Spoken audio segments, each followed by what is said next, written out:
mineral-mineral seperti magnesium, kalsium, silium, dan sebagainya. Nah, sekarang kita belajar metabolisme vitamin itu secara tidak terlalu mendalam ya. Tidak, tapi tidak sama sekali. Suara saya sudah terdengar jelas ya? Sudah dokter. Baik.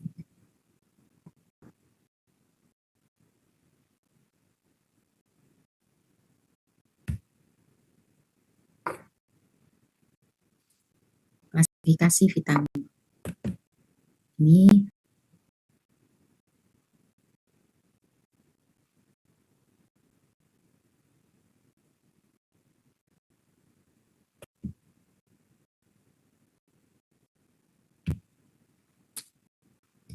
vitamin dikelompokkan dua bagian besar, yang larut air dan yang larut lemak.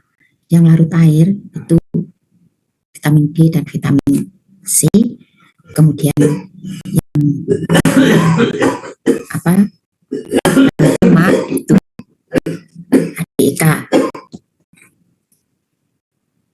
Fungsinya seperti ini. Yang B kompleks itu untuk energi, kemudian untuk hematopoietik, dan untuk lain-lain. Sedangkan yang larut dalam lemak ini lebih sedikit saudara, tapi penting. Misalnya untuk penglihatan, untuk pertumbuhan, untuk pembekuan darah, dan sebagainya. Sedikit tapi penting. Defisiensi vitamin A, orangnya tidak bisa meninggal. Tapi kalau dia tidak melihat, ya tidak nyaman hidupnya ya. Tapi kalau yang vitamin B dan vitamin C memang berpengaruh pada seluruh bagian tubuh, metabolisme tubuh. Jadi meskipun kurang sedikit ya tidak apa-apa orangnya, tapi hidupnya jadi tidak nyaman, tidak optimal. Apalagi jenis orang-orang yang sekarang belajar seperti Anda ini, milihnya ya fakultas kedokteran, bekerja ya milihnya jadi dokter. Itu sebetulnya adalah orang yang harus benar-benar menjaga apa itu artinya sehat. Jadi jangan sakit dulu. Ya, dokter tidak boleh sakit. Kalau Anda sakit lalu pasiennya ke siapa? Ringkasnya seperti itu ya. Nah, Anda boleh mengambil itu nanti pada pasien Anda. Anda tidak boleh sakit. Nah, kalau sakit apa? Selanjutnya kita belajar tentang vitamin B dan vitamin C. Sebab khususnya itu adalah larut air. Karena dia larut air, jarang sekali ada orang yang hipervitaminosis C atau hipervitaminosis B. Karena kelebihan dari dua vitamin B dan C ini akan selalu dikeluarkan melalui urin. Tapi masalahnya saudara, buru-buru kelebihan vitamin.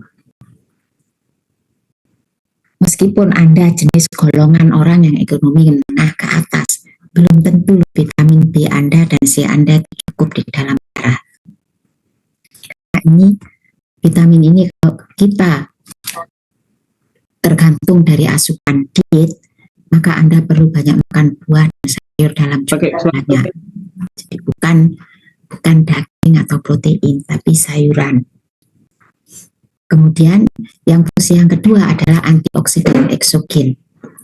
Tubuh kita mempunyai antioksidan, tapi vitamin B dan vitamin C ini adalah antioksidan dari luar. Dan ini diperlukan untuk tubuh kita kalau karena suatu hal dan lain hal, karena terlalu kerja keras, karena terlalu ini dan sebagainya, atau melakukan tindakan makan minum sesuatu yang tidak layak sehingga produksi radikal bebas di dalam tubuh itu kuat, maka dalam tubuh itu oksidannya itu akan tidak mampu untuk mengatasi semuanya itu, sehingga di dalam tubuh akan terjadi kelebihan radikal bebas yang disebut sebagai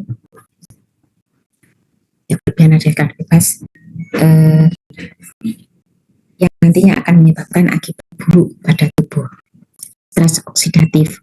Nah, kondisi stres oksidatif ini selama hidup kita selalu akan kita alami, karena tubuh kita sendiri metabolismenya itu pada dasarnya menghasilkan radikal bebas. Nah, untuk itulah vitamin B dan C yang berasal dari diet ataupun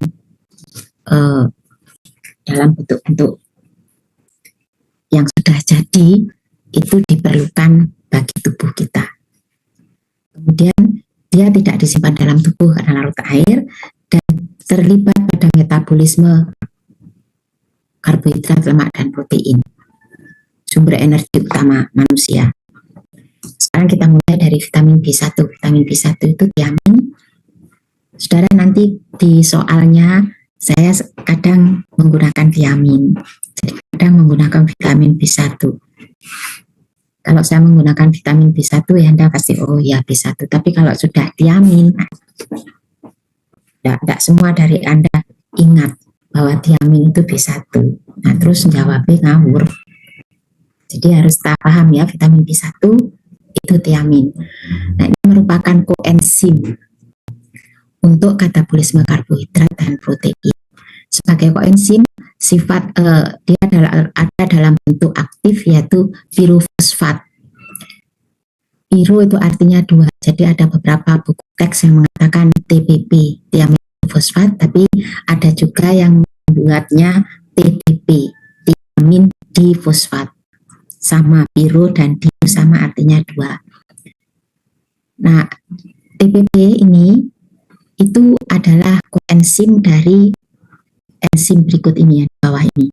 Jadi ada berapa macam enzim? Itu ada 6, yaitu pirufat dehidrogenase kompleks, pirufat karboksil, dan seterusnya sampai yang terakhir transketulase. Ya, enzim-enzim ini nanti dihubungkan di slide nomor 7. Enzim apa yang memerlukan tiamin sebagai koenzim? Bagaimana aktivasi tiamin agar dia menjadi aktif? Di sini tiamin memerlukan ATP tentu saja, karena di ATP itu harus menyerahkan 2 fosfat. Nah, kalau ATP menyerahkan 2 fosfatnya pada tiamin, maka dia akan menjadi adenosin monofosfat, jadi fosfat tinggal 1.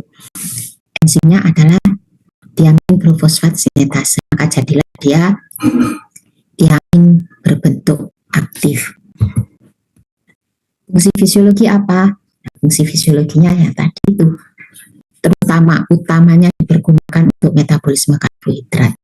Jadi semakin banyak karbohidrat yang ada dalam diet Anda, mutlak kebutuhan vitamin B1 tinggi dan vitamin B1 tinggi, vitamin B1. Ya. Nah, kemudian sumbernya adalah daging, gandum, jeruan, telur, dan kacang-kacangan ini.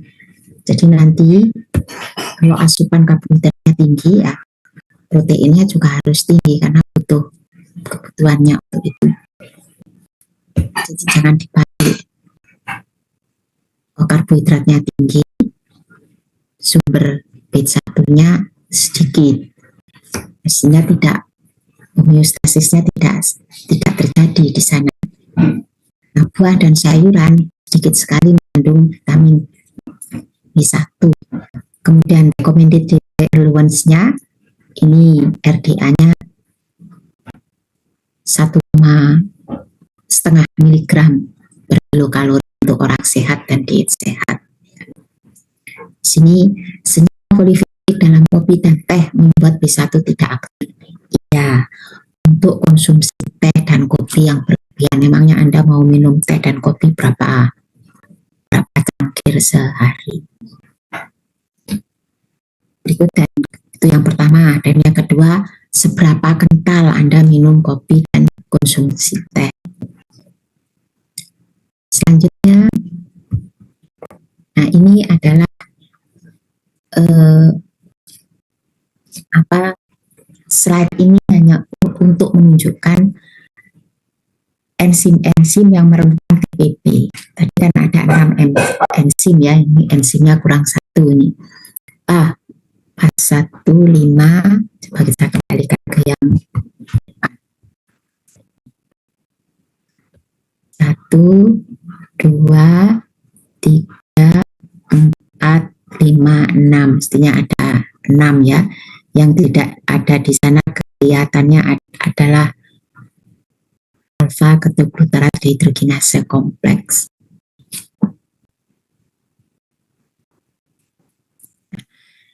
Ini yang berwarna pink. Ini adalah singkatan dari yang slide nomor berapa tadi, nomor 7 kalau tidak salah ya. Jadi reaksinya di mana enzim-enzim itu, ini reaksinya. Nah semuanya ini nanti perlu TPP atau tiamin pirofosfat. Jadi ini HCl1, liliase 1. Ini perlu TPP, ini perlu TPP, perlu TPP, perlu TPP, dan perlu TPP. Nah, kemudian slide yang di atas, yang B, ini adalah bagaimana tiamin itu diabsorpsi dari usus. Jadi tiamin dari daging, bagaimana caranya diabsorpsi? Ini kan sel enterosit. Nah, ini adalah transporternya. THPR1/2 ini adalah transporter dari tiamin transporter 1. Itu yang pertama. Nah, kalau tiaminnya masuk, itu dia mutlak harus membawa 1 proton. Ini ada dari 1 proton ini. Kemudian satu metode lagi adalah dia langsung saja masuk secara pasif, tidak perlu transporter. Di sini dia akan menjadi tirosin monofosfat, kemudian dia diserap ke pembuluh darah. Pembuluh darah di sini tentu saja vena mesenterica. Ya. Kemudian ini adalah dari darah, dia akan dibawa ke sel yang membutuhkan. Reaksinya seperti ini, saudara. Jadi kembali di sini ada tiamin transporter 1 atau 2. Dari darah pun dia sama. Kalau yang dari sini tadi, ikut kursor saya ya, yang dari sini tadi itu dari lumen usus diet. Nah, kalau yang di sini dia yang sudah masuk ke dalam pembuluh darah. Dari sini dia akan masuk ke sel yang membutuhkan. Siapa? Ya, seluruh tubuh. Sel-sel yang ada di dinding gastrointestinal, mata, otak, hati, jantung, liver, paru-paru, dan seterusnya. Ini juga dari darah, tiamin itu akan masuk bersama dengan proton, masuk ke dalam darah dengan reaksi yang demikian. Nah, kalau di sini ada tiamin, ada ATP, kemudian diaktifkan ini menjadi tiamin kinase ya, yang tadi enzimnya tadi tiamin pirokinase, yang ini akan menjadi tiamin pirokinase yang bukan tiamin pirokinase, tiamin pirofosfat. Ya, nah, jadi setelah aktif menjadi tiamin pirofosfat, ini bisa masuk ke dalam mitokondria. Nah, masuk ke dalam mitokondria untuk apa? Ya, reaksi-reaksi metabolisme semuanya itu terjadi di mitokondria. Dan TPP ini diperlukan untuk kofaktor dari enzim-enzim yang melaksanakan reaksi-reaksi tersebut. Nah, ininya di sitosol selnya ini. Ya. Berikutnya yang di sebelah kiri, yang A, itu adalah proses yang tadi itu, pengaktifan tiamin. Agar supaya dia aktif, dia harus mendapat 2 fosfat dari ATP. Jadi kalau yang ini ceritanya bertahap, tiamin monofosfat, tiamin pirofosfat, dan tiamin trifosfat. Tapi yang aktif itu adalah tiamin difosfat. Ini cerita panjangnya ya. Kemudian kalau ada yang kurang dari saya, Anda bisa melengkapi dari sini, tapi garis besar seperti yang saya ceritakan tadi. Selanjutnya ini singkatannya, saudara. ACPP. Di Anda akan ada di situ ada ACPP. Yang saya jelaskan cuma ACPP saja. Penjelasannya maksud saya adalah singkatannya ACPP. Tapi penjelasannya kok ini adalah prostaketik acid fosfatase. Masuk ya. Harusnya kan AC ini mestinya acid. Kemudian PP-nya ini ya prostatik fosfatase. Jadi mestinya kan acid prostatik fosfatase. Tapi ternyata tidak, ACPP itu adalah diterjemahkan. Jadi kalau Anda lihat ngeklik itu pasti tidak ada jawaban mengenai ACPP itu singkatan dari apa, tapi jawabannya selalu ACPP or itu kan OR atau ACPP atau prostatic acid phosphatase. Tidak usah bingung ya. Cukup ini saja untuk penjelasan mengenai singkatan. Yang lain-lain ADP, AM dan sebagainya sesuai dengan singkatan seperti ini. TDPK, tadi kan ada TDPK, tiamin difosfokinase. THTPA, tiamin trifosfatase, semuanya enzim-enzim.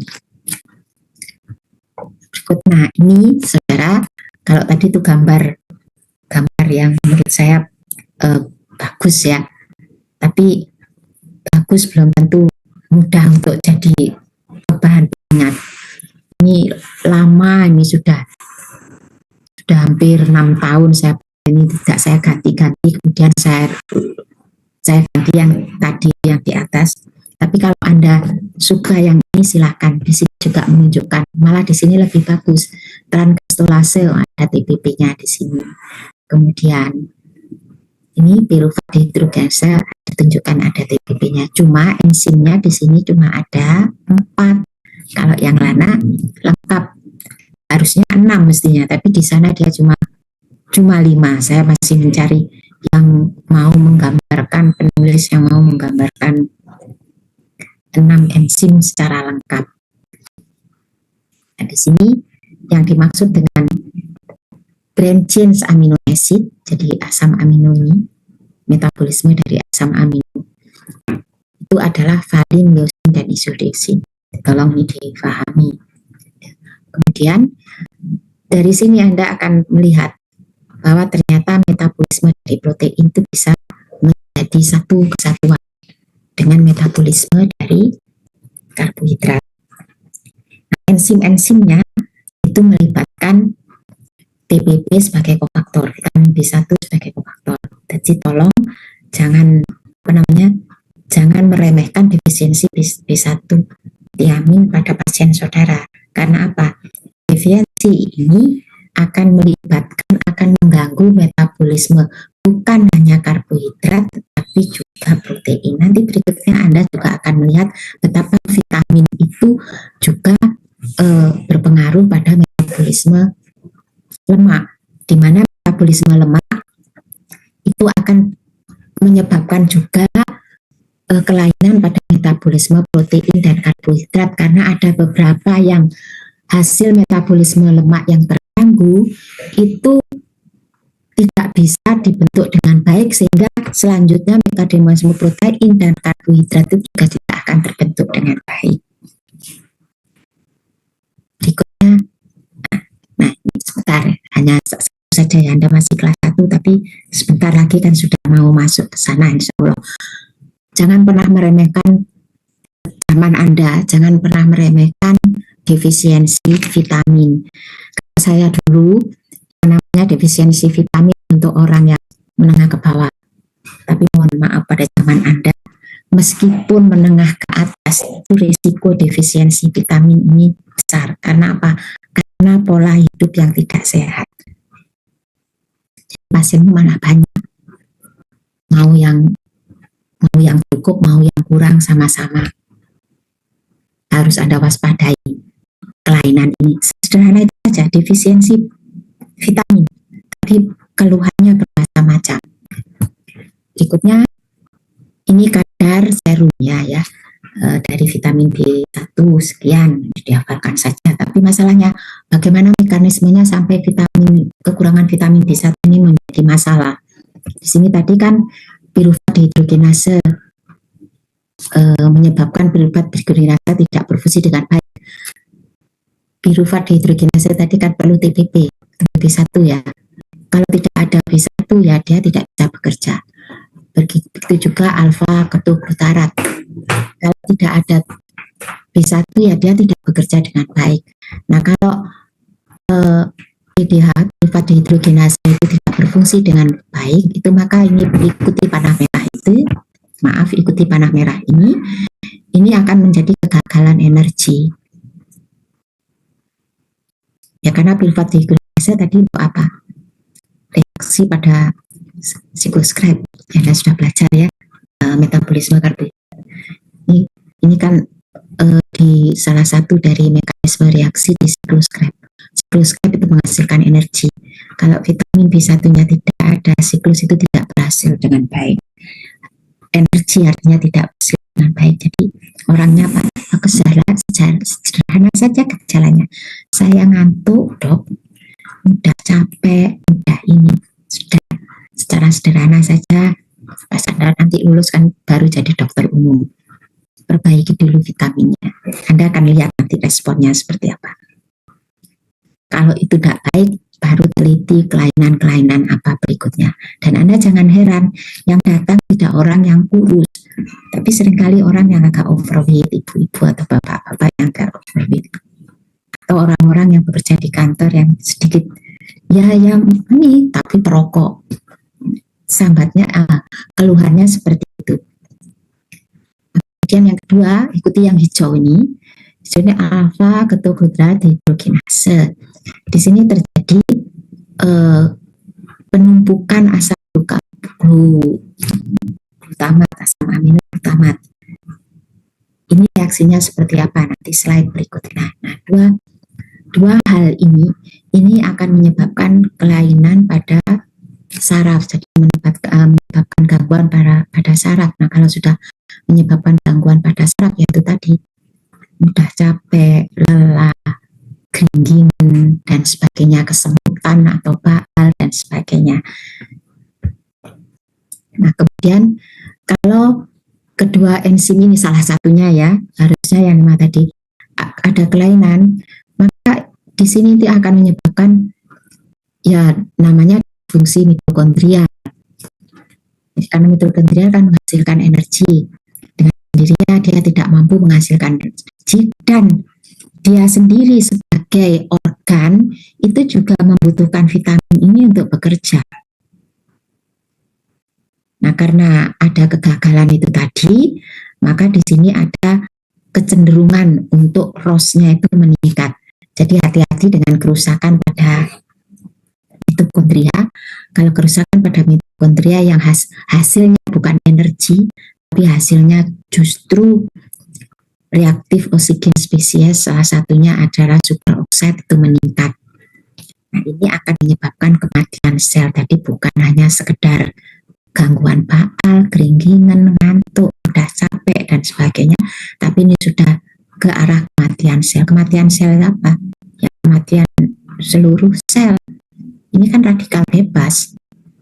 Sekali aja radikal bebas, ikut aliran darah mulai dari eritrosit sampai eritrosit itu tersebar ke seluruh tubuh, mulai dari otak, mata sampai ujung kaki Anda. Di sana yang memang tidak mendadak, tapi terjadi secara kronis. Nah, masalahnya adalah yang kronis itu nanti jadinya seperti apa? Tinggal pilih, kelemahan atau karsinoma saja ya. Nah, kemudian yang berikutnya ini adalah karena tadi ada ini reaksi oksigen spesies yang meningkat, maka ini bukan inos, ini bukan ini endotelial. Maaf, belum saya itu rubah. Ini harusnya inos, induktif nitrik oksida sintase yang akan menghasilkan nitrik oksida dalam jumlah berlebih. Nah, NO ini kalau dihasilkan oleh endotel itu menyebabkan vasodilatasi dari pembuluh darah. Tapi kalau dihasilkan oleh karena proses sedang, maka kelebihan NO di dalam aliran darah itu akan dirubah menjadi oxynitrit namanya. Peroxinitrit dari mana?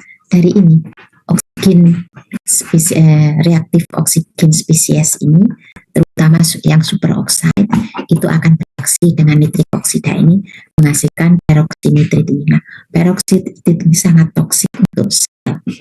Maka di sini akan terjadi lipid peroksidase pada membran sel. Membran sel mana? Membran sel seluruh tubuh. Karena peroksinitrit ini ada di dalam aliran sistemik, mulai dari otak, ya sudah otak, kalau mata ya nanti katarak, kalau otak ya orangnya demensia, dan seterusnya. Nah, sekarang tadi yang belum jelas tadi, bagaimana glutamat ini bisa mengalami penumpukan. Nah, ini saudara. Jadi ceritanya ini tentang glutamat yang mengalami jumlah besar. Di sini ada arginin, histidin, prolin, glutamin. Nah, kalau ada yang kemarin kuliah saya, ini adalah asam amino. Asam amino itu bisa dijadikan energi kalau dia masuk ke Krebs cycle. Yang masuk ke Krebs cycle adalah kerangka karbon dari asam amino, karena NH2-nya kan harus dilepas dulu, dilepas untuk dikeluarkan nanti di urin dalam bentuk urea. Nah, sisanya asam amino ini, kerangka karbonnya itu bisa masuk ke siklus Krebs. Ini siklus Krebs, dia harus dulu jadi glutamat. Glutamat ini juga asam amino. Nah, sekarang Anda lihat glutamat ini masuk ke siklus Krebs melalui alfa ketoglutarat. Nah, sekarang alfa ketoglutarat itu akan dirubah menjadi suksinil-CoA. Perubahan itu perlu alfa ketoglutarat dihidrogenase atau alfa KGAD. Kalau ini tidak ada, maka Anda lihat alfa ketoglutarat tidak akan pernah dirubah menjadi suksinil-CoA. Kalau dia tidak pernah dirubah menjadi suksinil-CoA, lihat ini. Glutamat ini memang dirubah menjadi ini, tapi kalau ini sudah optimal, ya glutamat ini tidak pernah dirubah. Dia akan terus ada di dalam darah. Nah, kalau ini sudah ada di dalam darah terus-menerus, ini akan ada dampaknya. Jadi tadi kan akumulasi glutamat. Kemudian akumulasinya gimana? Bagaimana? Nah, ini cerita berikutnya. Di sini ini tadi kan alfa ketoglutarat dihidrogenasenya tidak bisa menjadi suksinat, ya ini ya. Nah, karena itu asam amino glutamat yang tadi merupakan perubahan dari beberapa asam amino supaya dia bisa masuk alfa ketoglutarat tadi kan, jadi jumlahnya banyak, ini semuanya berubah jadi glutamat, tapi glutamatnya tidak pernah bisa berubah menjadi alfa ketoglutarat karena alfa ketoglutarat tidak bisa segera berubah menjadi suksinat, jadi menumpuk di situ alfa ketoglutarat. Kalau dia dalam jumlah di Krebs cycle ini kan jumlah alfa ketoglutarat kan harus tetap saja, jadinya glutamatnya yang menumpuk. Nah, kalau dia itu menumpuk atau akumulasi, akibatnya dia tidak bisa ini menghambat GABA. Nah, GABA itu ada di otak, saudara. Ini bersifat sebagai jadi GABA itu adalah neurotransmitter yang kerjanya itu menghambat aktivitas kita. Beda dengan dopamin. Dopamin itu akan memicu kita untuk reaktif, berlari, tertawa, pokoknya yang sifatnya gembira atau aktif. Sedangkan GABA itu meredupkan semua itu. Jadi kalau dalam suasana sedih Anda teriak-teriak akan jadi aneh. Nah, ini inhibisi oleh GABA ini tidak. Jadi orangnya cenderung excited, mudah tersinggung, mudah terkejut, tidak bisa tidur, tidak bisa konsentrasi dan sebagainya. Itu dampak dari penumpukan glutamat karena alfa ketoglutarat. Satu tadi gejala klinis dari sederhana saja, kekurangan vitamin B1. Orangnya jadi kelihatan seperti orang kelihatannya kelainan jiwa. Padahal penyebabnya sesederhana ini, hanya kekurangan vitamin B1. Kalau glutamatnya akumulasi, maka ini akan membentuk radikal bebas. Radikal bebas, ya seperti tadi itu, dia akan menyebabkan kematian pada sel. Ya. Ini cerita mengenai mengapa glutamat yang menumpuk itu bisa menyebabkan gangguan pada sel. Selanjutnya, nah ini sama, saudara, kalau Anda terlalu yang tadi itu mengenai transportasi dari tiamin untuk masuk ke dalam sel itu sulit, ini ada gambar yang lebih berwarna. Jadi tiamin masuk ke dalam sel, jadi ke dalam sel enterosit ini mestinya ya, ke dalam sel, kalau gambarnya seperti ini sel target.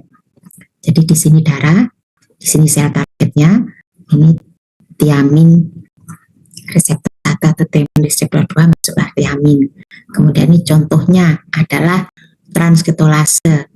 Transketolase itu adalah reaksi yang bukan, maksud saya enzim yang mengkatalisis reaksi yang menghubungkan glikolisis dan pentose fosfat. Di sini membutuhkan tiamin difosfat, ini contohnya. Penulisnya ini menggunakan D bukan P, tapi sama saja ya. Demikian seterusnya di bawah, sama saja seperti yang satu. Karena ada beberapa orang dari Anda lebih suka kalau gambarnya itu berwarna. Selanjutnya vitamin B2 atau riboflavin. Besar sekali molekulnya ya.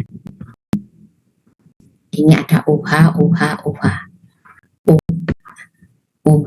Nah, gugus yang banyak OH ini itu merupakan ciri khas dari vitamin, karena itu dia bersifat sebagai antioksidan. RDA-nya ini dibaca sendiri ya. Selanjutnya, apa fungsinya? Anda lihat di sini secara singkat untuk karbohidrat, metabolisme karbohidrat, metabolisme lemak dan protein. Kemudian di sini bentuk aktifnya itu adalah FMN, riboflavin mononukleotida, dan FAD atau riboflavin adenin dinukleotida. Ini bentuknya seperti kepiting ya, atau apa, seperti apa? Seperti ikan pari. Ini ikannya, dan ini ekornya. Selanjutnya, ini kira-kira apa yang dia pengaruhi dalam tubuh kita. Jadi ini riboflavin, kemudian riboflavin akan dibentuk menjadi FFN, riboflavin yang aktif ini memerlukan ATP, hanya perlu satu fosfat saja dari ATP, karena itu fosfatnya menjadi ADP. Ininya riboflavin kinase. Kinase, saudara, jangan lupa, kalau ada kinase, enzim ini pasti melakukan reaksi yang memberikan fosfat pada substratnya. Terserah fosfatnya diambil dari mana, tapi dia pasti memberikan satu fosfat ke substratnya. Kalau Anda sedikit ingat itu saja, nanti itu akan memudahkan. Di situ ada apa-apa kinase, kan ini nanti banyak macam ini. Kalau yang di sini riboflavin kinase, kan ini substratnya riboflavin. Kinasenya, enzim ini dalam reaksi ini memberikan fosfat pada riboflavin. Ini nanti bermacam-macam ya. Nah, kemudian dia menjadi flavin monofosfat.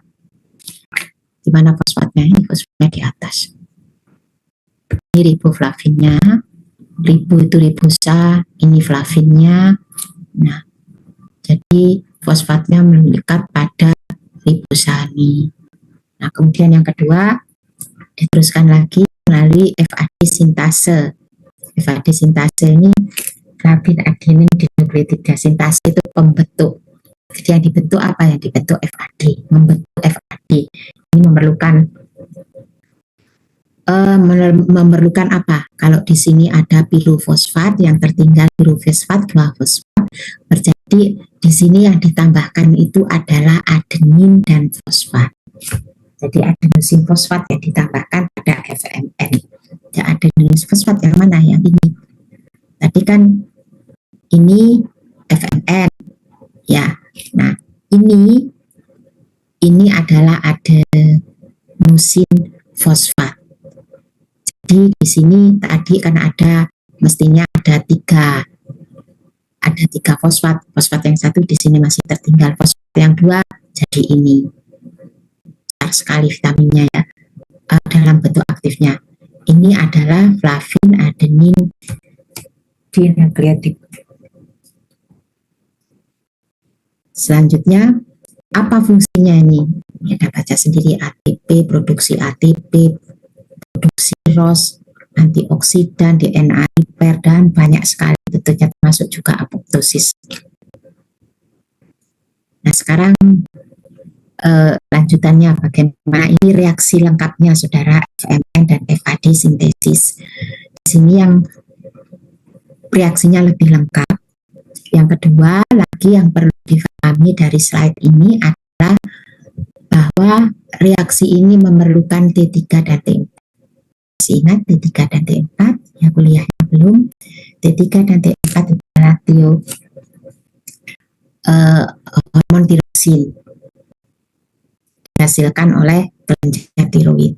Jadi dia memerlukan hormon ini untuk mengaktifkan riboflavin itu menjadi FAD dan FMN.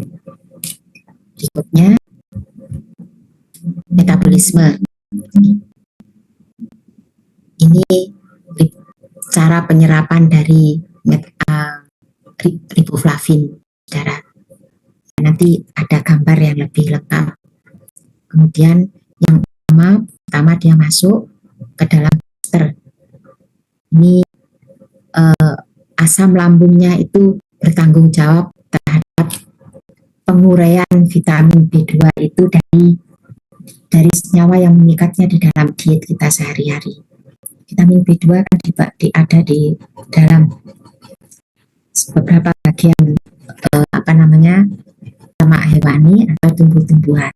Nah, supaya dia vitamin B2-nya lepas dari ikatannya itu, ini adalah asam lambung.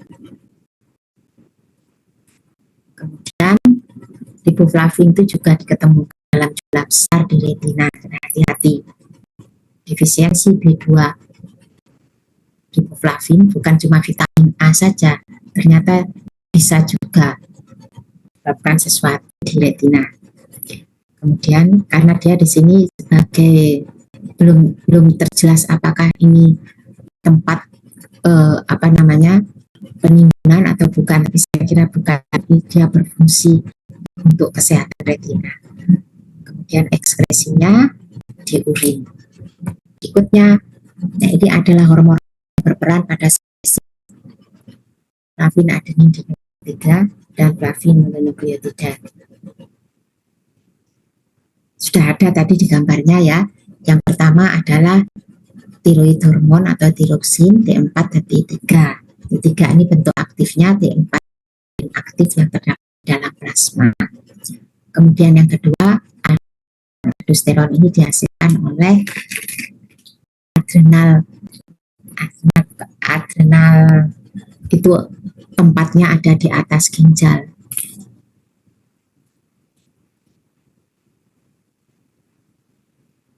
Nah, dalam kondisi infeksi, flavokinase ini yang akan merubah riboflavin menjadi FMN itu menghambat flavokinase infeksi ini. Kemudian infeksi ini juga menghambat FAD sintase, yaitu enzim yang mengubah FMN menjadi FAD. Begitu juga flavin defisiensi vitamin kita saat ini itu kalau yang untuk sintase positif negatif itu hanya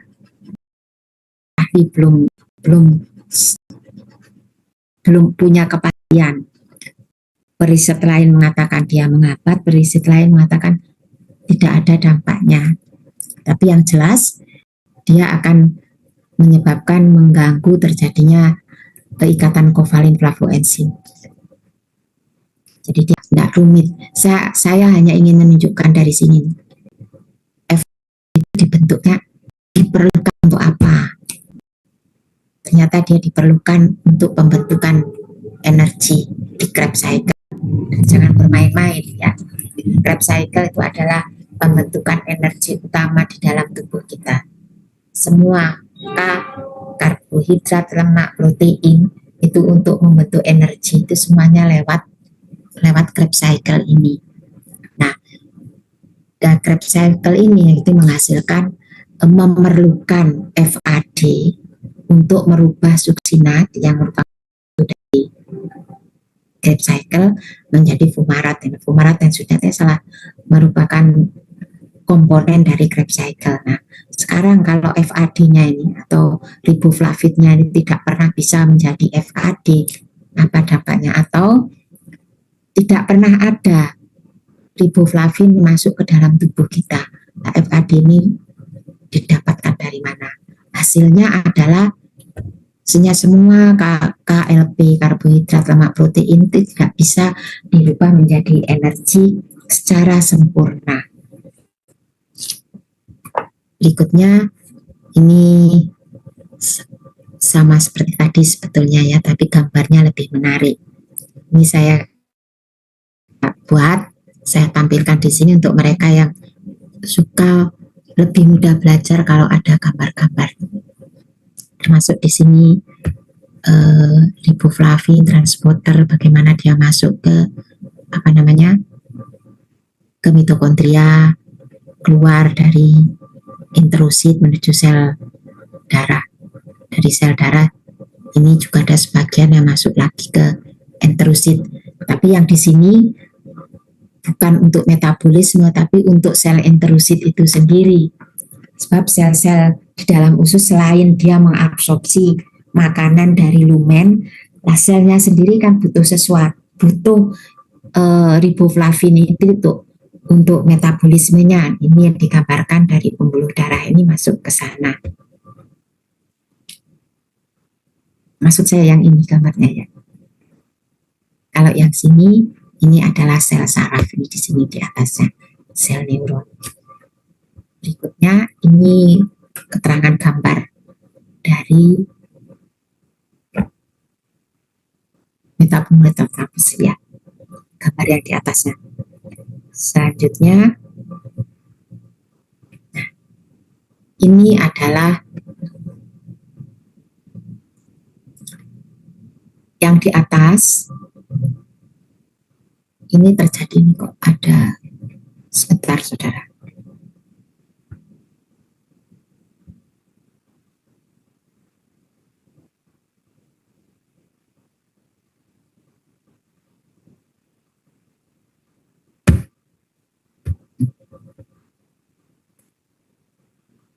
Ini sel, kotak ini sel, tapi selnya di sel-sel organ yang di sini, enterosit, eritrosit dan sebagainya di atas ini. Sebenarnya yang di bawah ini terjadi di lumen usus. Jadi di sini ini ada riboflavin dari aliran darah yang masuk. Nah, kemudian riboflavin ini akan diaktifkan menjadi FMN, kemudian akan diaktifkan menjadi FAD. Itu di dalam sel organ. Ya. Di sini juga riboflavin transporternya ini.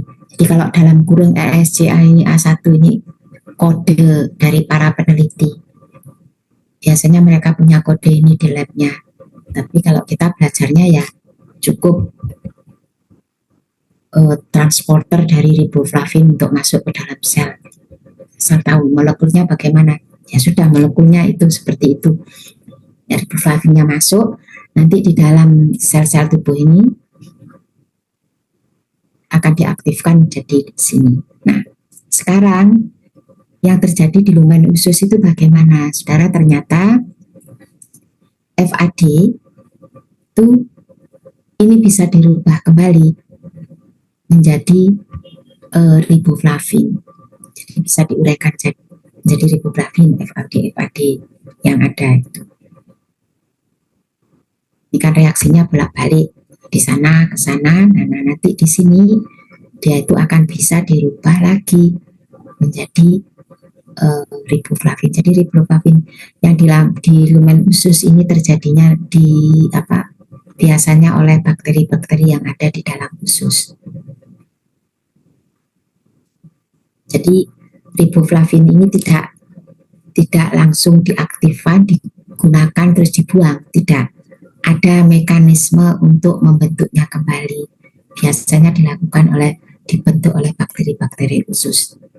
Kemudian akan timbul riboflavin lagi. Nah, riboflavin itu nanti diaktifkan lagi diserapkan oleh sel usus. Nah, nanti oleh sel usus itu reaksinya kembali ke arah sini, diaktifkan lagi menjadi FMN dan FAD. Itu cerita dari slide ini.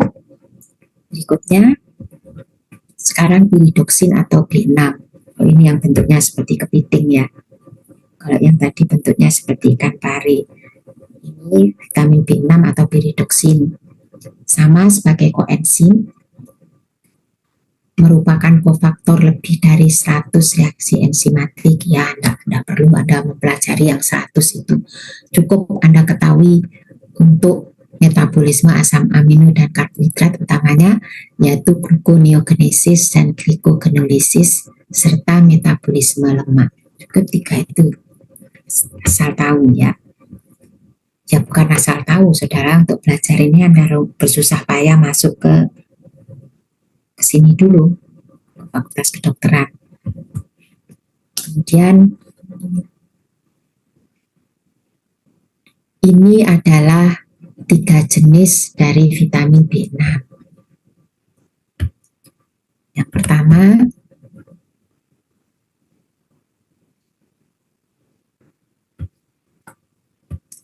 ini piridoksin, piridoksal, piridoksamin.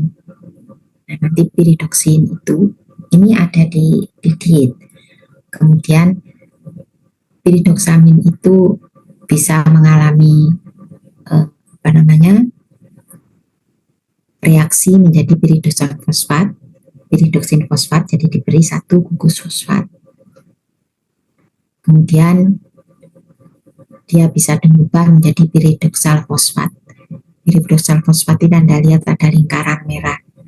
Ini bentuk aktif dari semua piridoksin itu adalah piridoksal fosfat.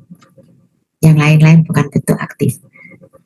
Ya perlu ada, tapi kalau dia akan dipergunakan sebagai koenzim, maka dia harus berubah dulu menjadi piridoksal fosfat. Nah, ini adalah proses perubahannya. Kemudian piridoksamin itu bisa berubah menjadi piridoksal fosfat dengan cara reaksi yang seperti ini. Selanjutnya, piridoksil fosfat itu bisa berubah menjadi piridoksal. Jadi piridoksal bisa bereaksi bolak-balik menjadi piridoksal fosfat. Jadi di antara 3 bentuk ini, yang paling mudah untuk diaktifkan menjadi piridoksal fosfat itu adalah yang berbentuk piridoksal. Nah, sedangkan yang piridoksin, sekali dia membentuk piridoksal fosfat, lihat ini, maka dia tidak bisa lagi berubah menjadi piridoksin. Sebaliknya piridoksal dan piridoksamin, kalau dia dirubahnya di piridoksal fosfat, dia mudah kembali lagi ke arah piridoksamin atau piridoksal. Tapi tentu saja kalau sudah menjadi piridoksal fosfat, lebih mudah dia menjadi piridoksal dibandingkan kalau dia kembali lagi menjadi piridoksamin. Nah, ya, alam yang mengaturnya seperti itu. Karena alam sudah menentukan bahwa piridoksamin fosfat itu yang aktif. Karena itu dia dibuat seperti ini reaksinya. Untuk kembali menjadi yang awal lebih sulit, ya, supaya dia lebih mudah untuk diaktifkan. Selanjutnya, nah ini absorpsinya. Kita Anda baca sendiri ya. Berikutnya, produk ekskresi dari vitamin B6. Nah, ini diekskresi melalui melalui urin. Jadi di sini piridoksin, piridoksal, piridoksamin.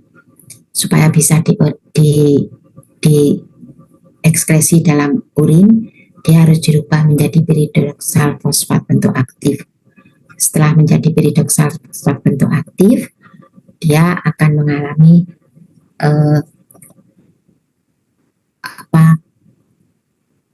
berubah menjadi piridoksal. Di fosfatnya dilepas, ini ada fosfatase. Fosfatase melepas fosfat dari piridoksal. Kalau kinase itu menambahkan fosfat. Jadi kalau fosfatnya dilepas, dia akan menjadi piridoksal kembali. Nanti piridoksal ini akan dioksidase menjadi 4-peroksidik. Asam 4-peroksidik yang bisa dikeluarkan melalui urin. Fungsi biokimianya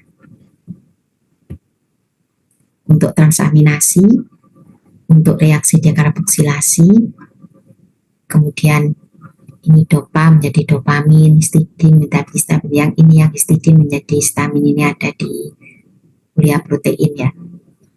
Kemudian triptopan dan serotonin, ini biokimia untuk senyawa-senyawa siapa yang memberi kuliah ini ya,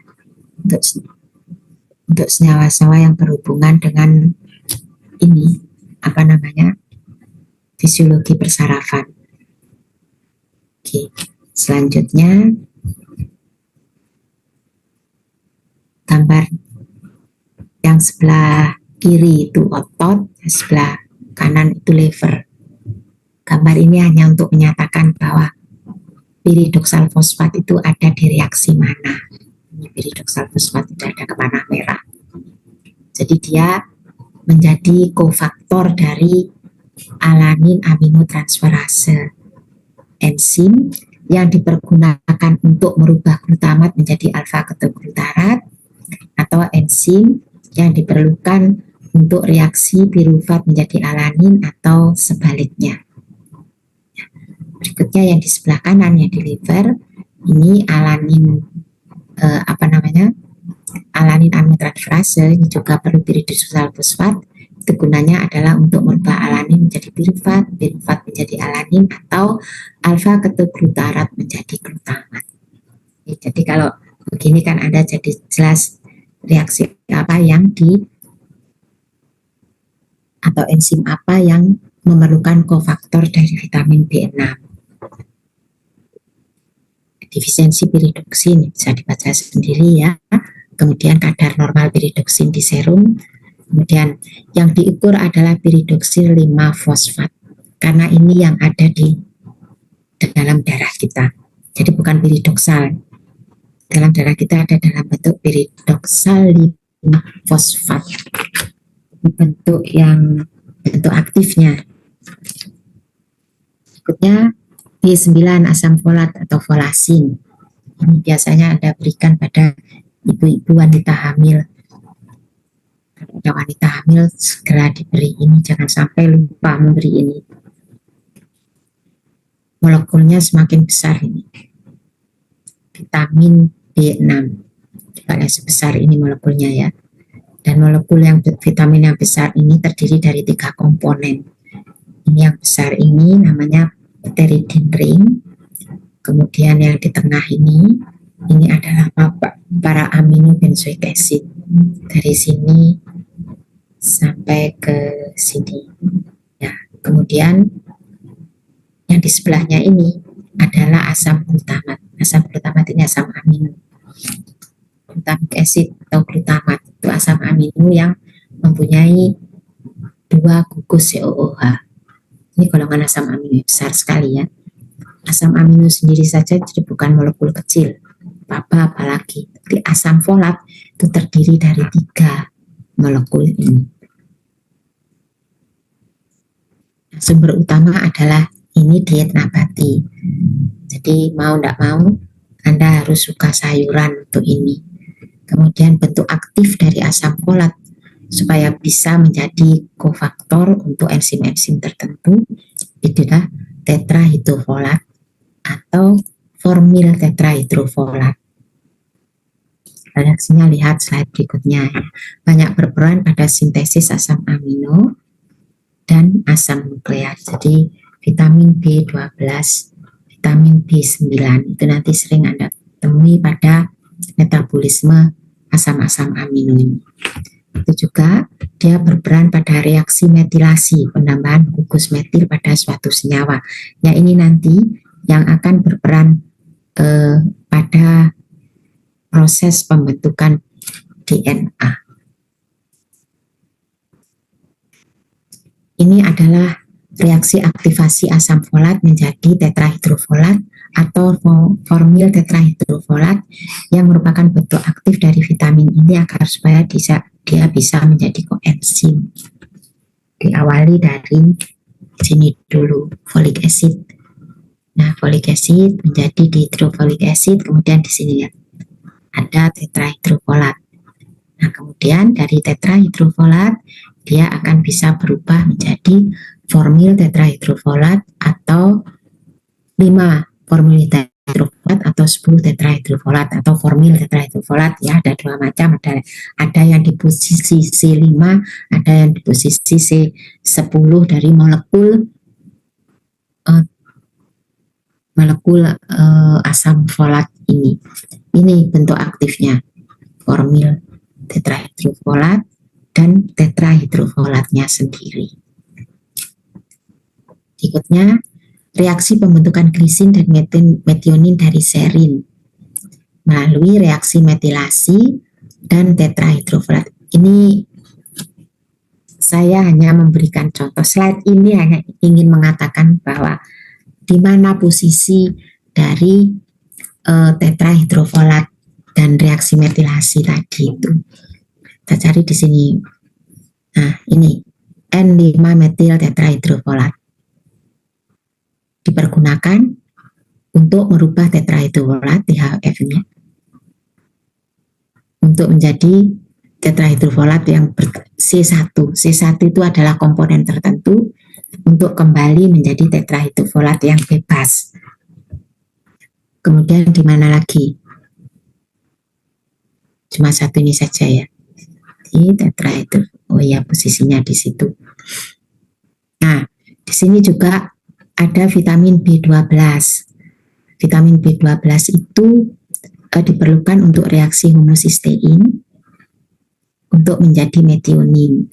Nah, untuk itu reaksi ini selain enzimnya yaitu metionin sintase itu memerlukan kofaktor B12, reaksi ini juga memerlukan senyawa ini, tetrahidrofolat dengan reaksi C1. C1-nya di sini itu adalah penambahan C1 dari serin. Jadi ada serin yang ketambahan 1 C1.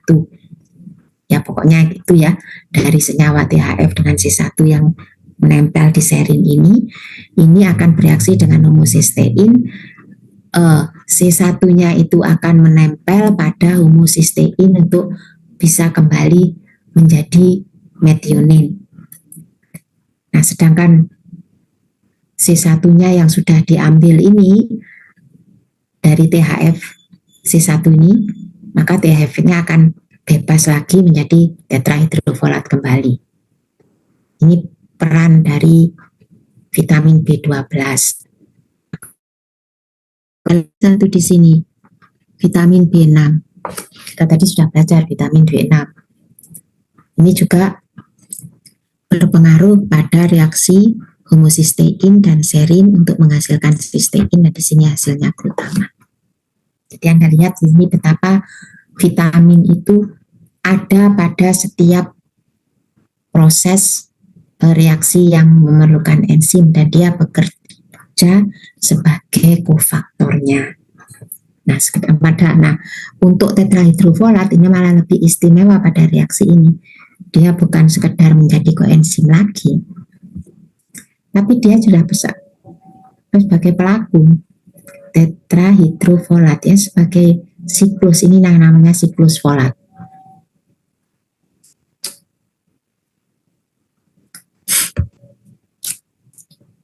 Berikutnya, folat berfungsi sebagai single karbon donor yang tadi C1 itu karbon donor ya, dalam bentuk gugus metil CH3 dalam reaksi sintesis glisin dari serin. Jadi kalau serin ditambahkan 1 CH3, dia akan menjadi glisin terbalik ya. Dalam reaksi sintesis serin dari glisin, yang C-nya lebih banyak itu kan serin. Nah, jadi di sini fungsi dari folat tadi itu adalah menambah 1 single karbon. Sebentar ya, saya balikkan lagi. Nah, ini yang dimaksudkan. C1-nya ini single karbon. Diberikan ke siapa ya? Diberikan ke segala macam, termasuk ke homocysteine, supaya dia bisa menjadi metionin lagi. Disebutkan sebagai metionin lagi karena metionin ini dengan reaksi tertentu bisa kembali menjadi homocysteine. Berikutnya vitamin B12, kobalamin. Di sini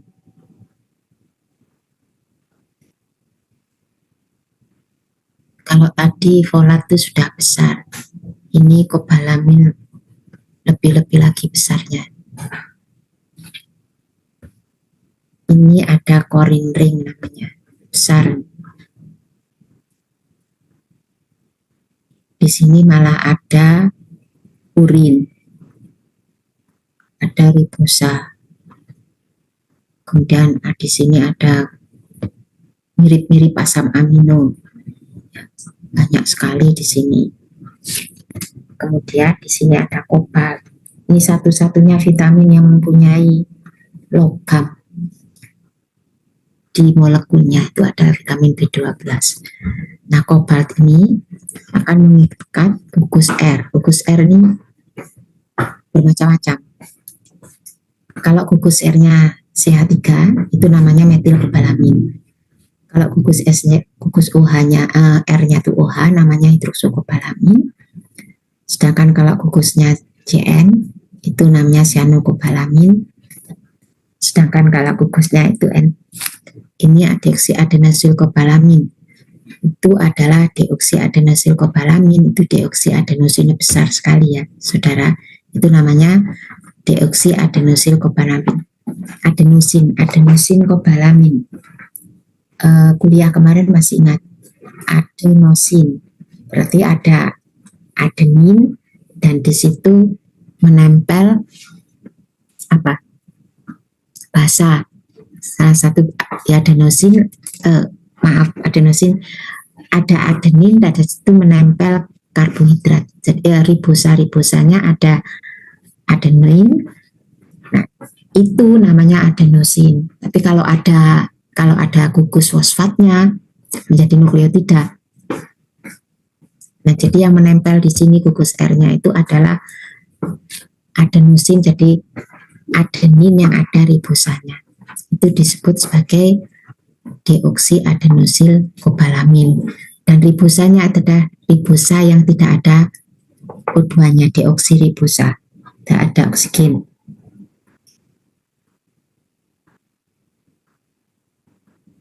Hijau itu ada di liver, sedangkan coklat itu komersial.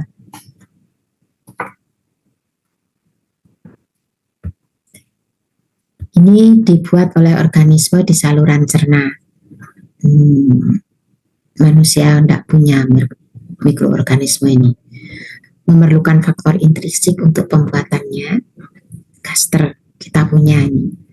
Transport sistemik oleh protein transkobalamin. Metilkobalamin dan deoksiadenosilkobalamin merupakan koenzim. Jadi yang cyanokobalamin dan nitroksokobalamin tidak digunakan ya. Yang merupakan koenzim adalah metilkobalamin dan deoksiadenosilkobalamin saja. Sekarang fungsi cyanocobalamin, hidroksykobalamin itu apa? Kita lihat. Ini adalah defisiensi dari fungsi, dan kalau seandainya ada defisiensi dari vitamin B12 yang di bawah ini penyebab dari defisiensi, yang di atas ini adalah penyebab dari defisiensi. Stres, ada ya rawan defisiensi, kemudian pengobatan, kemudian absorpsi berkurang, nanti untuk lansia, penuaan, dan sebagainya di sini. Kemudian yang di bawah ini adalah gejalanya, itu anemia, karena vitamin B12 ini salah satu bahan untuk proses pembuatan sel darah merah. Jadi dia kofaktornya dari enzim-enzim itu. Gejalanya lemah.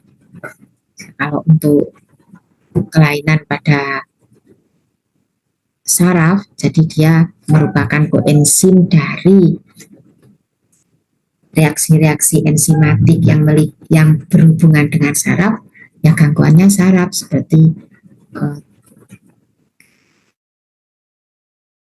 gentalnya, atau kalau itu dipergunakan untuk reaksi pembentukan sel, yaitu penyembuhannya menjadi berkurang, penyembuhannya jadi prosesnya jadi terhambat, nah, demikian seterusnya. Ya. Kemudian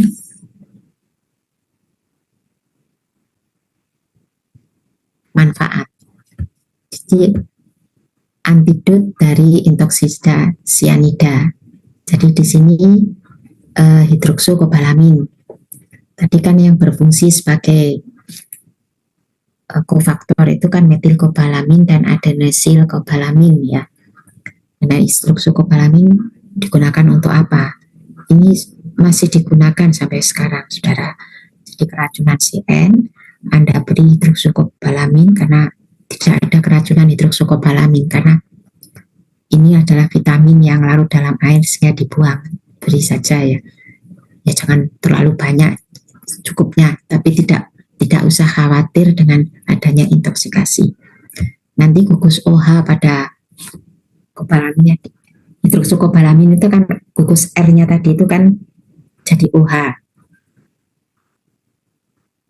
dalam bentuk OH ya, hidroksykobalamin. Nanti OH-nya itu akan diambil, kemudian CN, keracunan CN itu akan mengikat ke atas.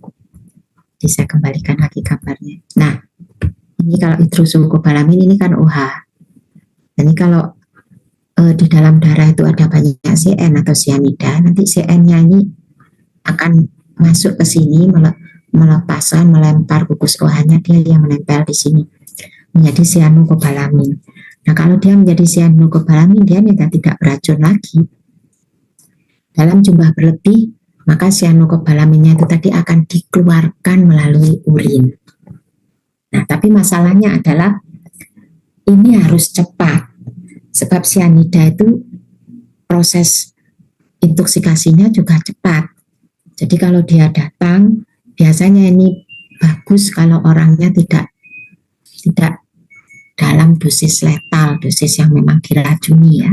Kasus-kasus racun cyanida itu dia memang sengaja diberi yang orangnya sampai meninggal. Tapi kalau disebabkan karena keracunan, misalnya hati-hati saudara minum, kebiasaan Anda minum minuman yang ada di dalam kaleng itu, nah itu biasanya orangnya datang dengan keluhan mual, muntah, pusing, dan sebagainya, dan biasanya teman-temannya kalau bawa dia ke rumah sakit, sebagian teman-temannya itu masih bawa minuman dalam kaleng. Nah, dari situ Anda sudah bisa curiga ini mabuk atau karena keracunan itu. Ya mabuk yang macam-macam, ada alkohol, narkoba. Kalau disertai mual muntah ya bisa jadi karena keracunan CN dari minuman kaleng itu tadi. Nah, dalam kondisi yang demikian, jadi keracunannya masih dalam, orangnya masih sadar tapi sudah tidak bisa bangun, pemberian hidroksykobalamin secara cepat itu seringkali menolong dan cepat pulihnya. Di sini. Jadi yang OH tadi diganti oleh CN, cyanokobalamin untuk cyanokobalamin, dan dia akan diekskresi melalui urin. Tetapi kalau orangnya sudah meninggal kaku gitu ya, apalagi kalau sudah ada kerusakan otak, ya sudah lewat saja. Kemudian hidroksykobalamin, ini terusannya dari hidroksykobalamin ya, itu merupakan nitric oxide scavenger, maaf, nitric oxide ini harusnya terpisah.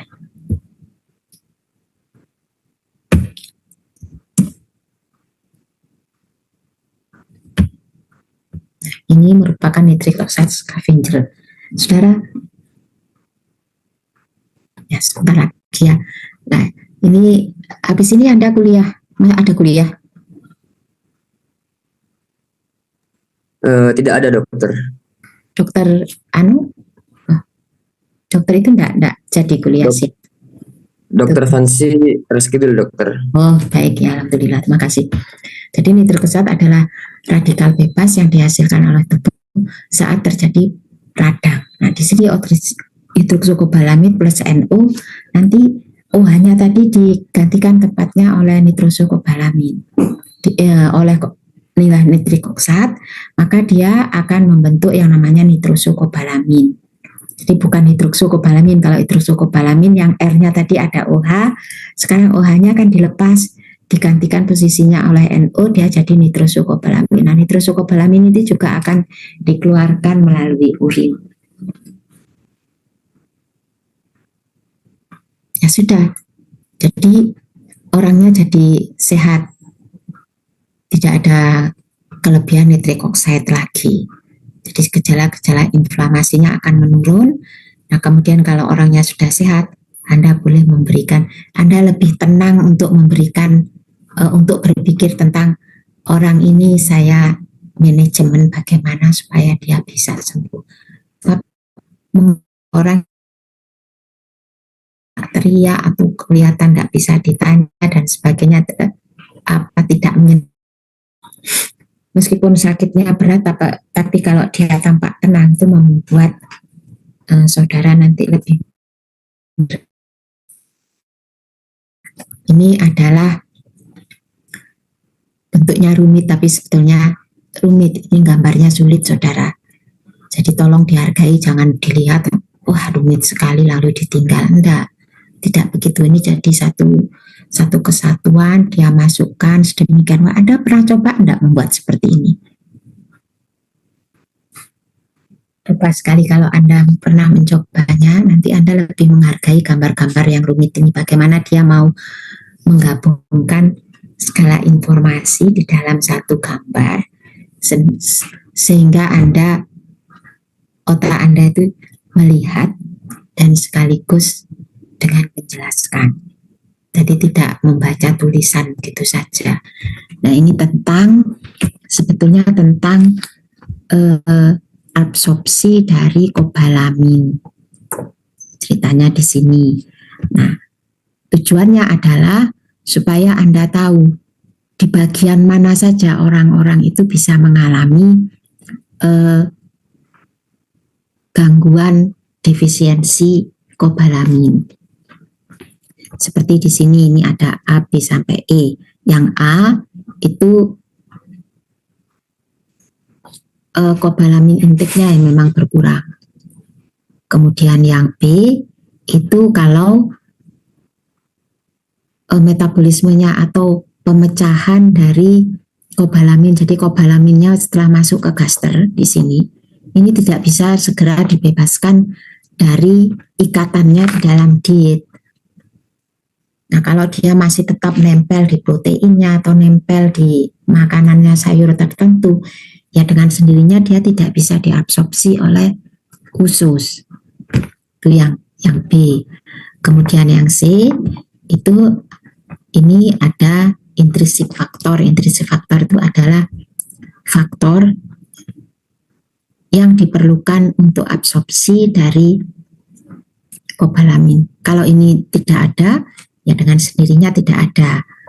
Kemudian yang D itu kalau ada kejadian-kejadian yang abnormal.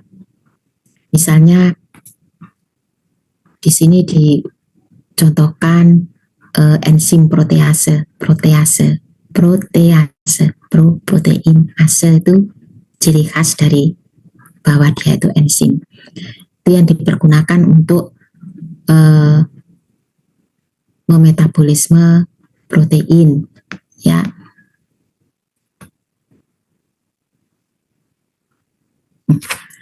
Di sini karena dia metabolismenya tidak baik, maka ada beberapa bakteri yang ada di dalam tubuh kita itu yang mengganggu proses absorpsi dari kobalamin ini. Jadi meskipun kita tidak punya bakteri yang bisa membentuk kobalamin, tetapi kita punya bakteri yang bisa mengaktifasi atau mengganggu proses pencernaan dalam tubuh kita atau proses pencernaan protein dalam tubuh kita atau apapun juga yang menyebabkan kobalamin itu sulit lepas dari senyawa dietnya sehingga dia sulit diabsorpsi. Sedangkan yang E itu adalah biasa gangguan dari mukosa usus atau mukosa dari gaster Anda. Gampang.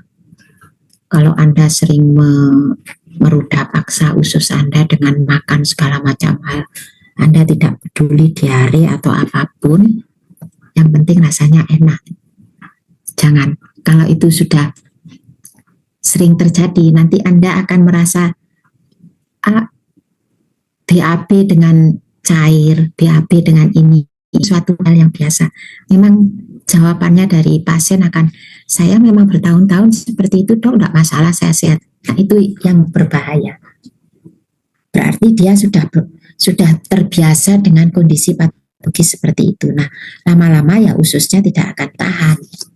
Kalau lumennya interusitnya itu sudah rusak, maka akibatnya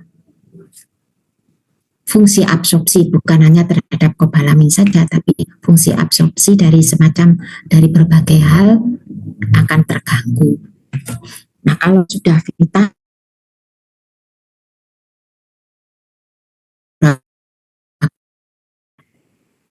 vitamin, tidak peduli ini gemuk, kurus atau sedang, itu selalu mempunyai masalah. Ya, itu saja yang saya berikan. Ini mudah sekali tadi, seperti intrinsik faktor, HCl, itu akan menyebabkan yang terikat pada protein tertentu. Jadi kalau kobalaminnya sudah bebas, nah sudah tinggal intrinsik faktornya dan akan mengantarkan dia untuk diabsorpsi. Jangan merasa sulit dengan tulis-tulisan ini. Anda akan memilih melihat gambar ini dibandingkan membaca buku teksnya. Jadi kalau Anda sudah bisa setengah-setengah menghafal, kalau benar-benar tidak paham, baru ke buku teksnya. Ya, banyak ini buku teksnya. Tapi masa membaca begini Anda masih perlu buku teks? Ini kan seperti yang di bawah ini. Maaf saudara.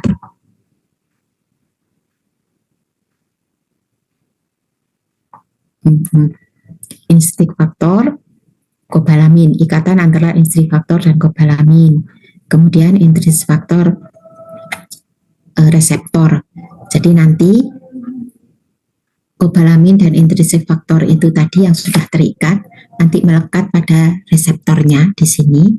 Nah, kalau sudah begitu dia mudah diabsorpsi ke dalam dari lumen usus ke dalam sel introsit.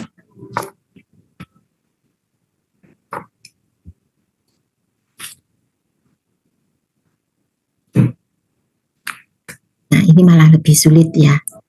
Sederhana, tapi coba bukan sulit. Anda harus paham dulu yang berwarna-warni tadi, baru Anda ke sini.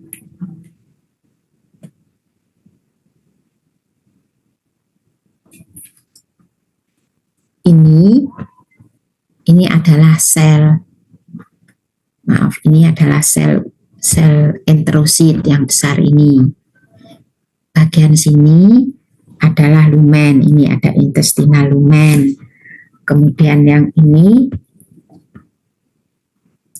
capillary endothel. Jadi kalau sudah dari lumen itu kan bagian tengah yang kosong. Kalau pipa itu lumen pipa, tadi tengahnya itu saluran cerna kan seperti pipa.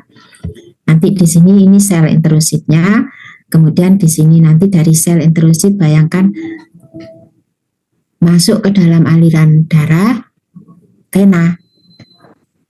Dari vena nanti masuk ke kapiler.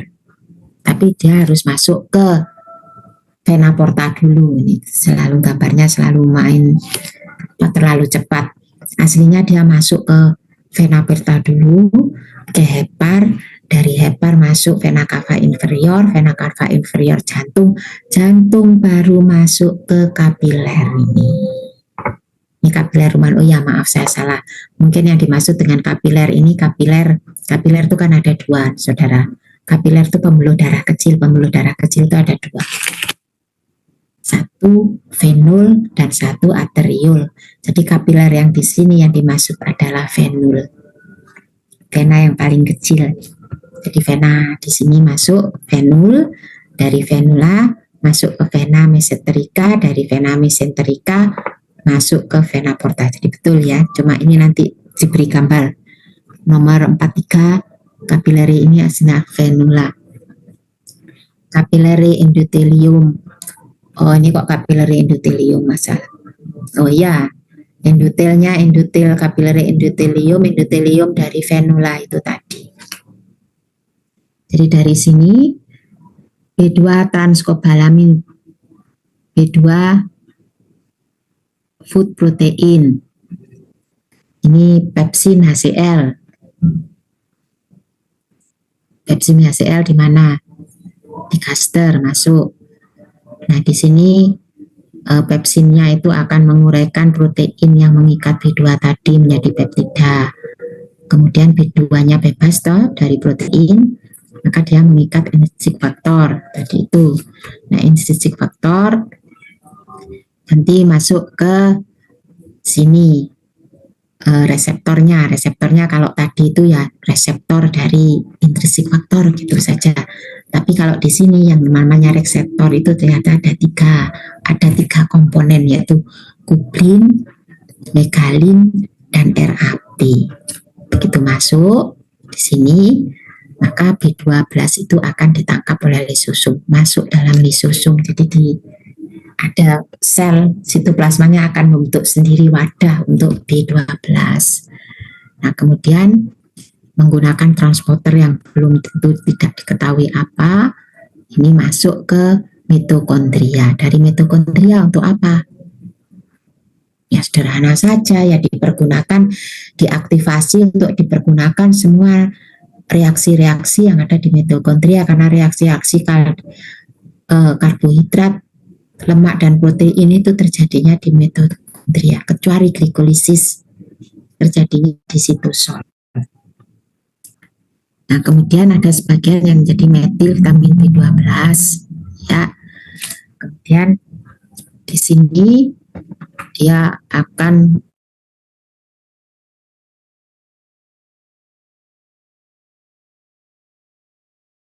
venula tadi dengan mekanisme yang tidak jelas.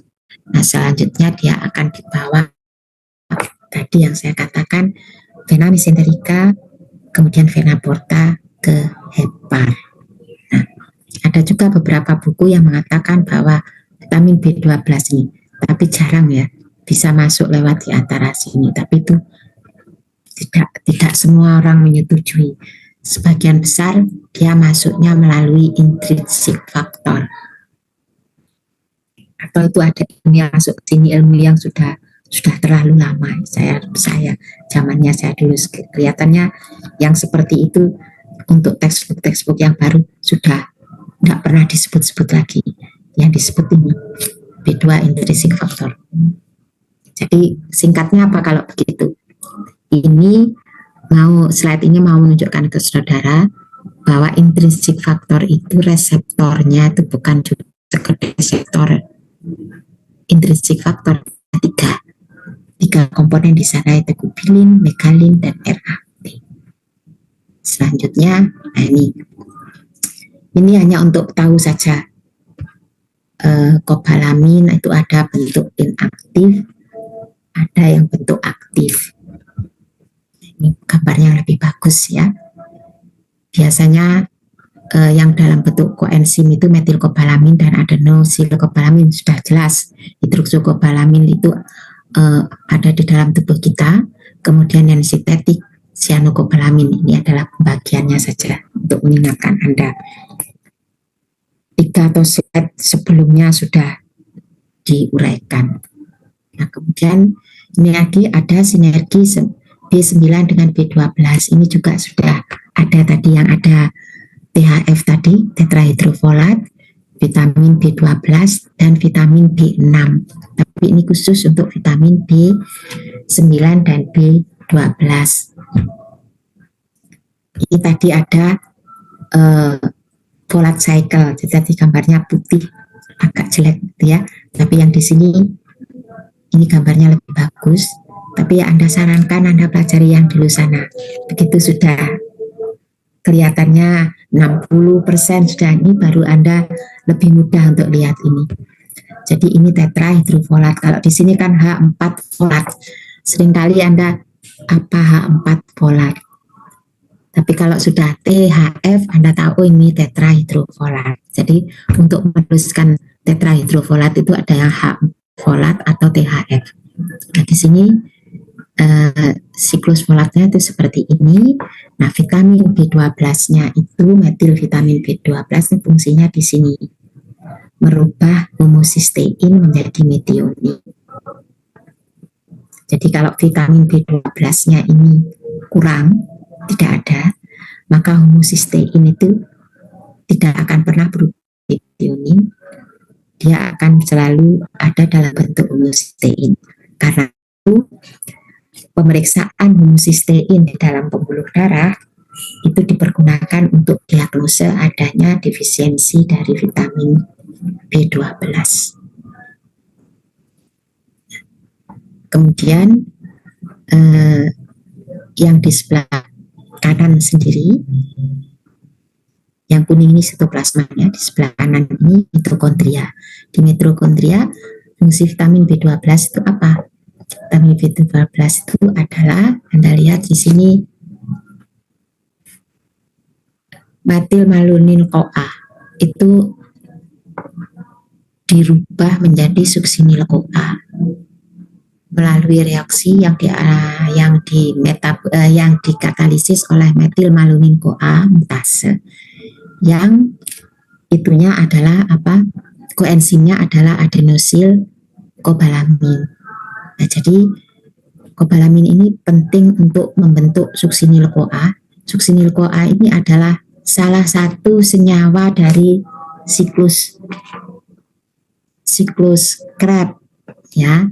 Nah, nanti dari sini masuk ke TCA cycle kan, dia memang asam suksinat ya. Kemudian ini peran tetrahidrofolat itu apa? Salah satunya ya ini metilin tetrahidrofolat, metilin tetrahidrofolat yang tadi disebutkan sebagai CH3 atau C1 tadi. Nah, metilin tetrahidrofolat dengan deoksiuridin itu membentuk timidin. Timidin dipergunakan untuk sintesis DNA. Sedangkan metilin tetrahidrofolatnya akan kembali menjadi bukan tetrahidrofolat, tapi ini dihidrofolat.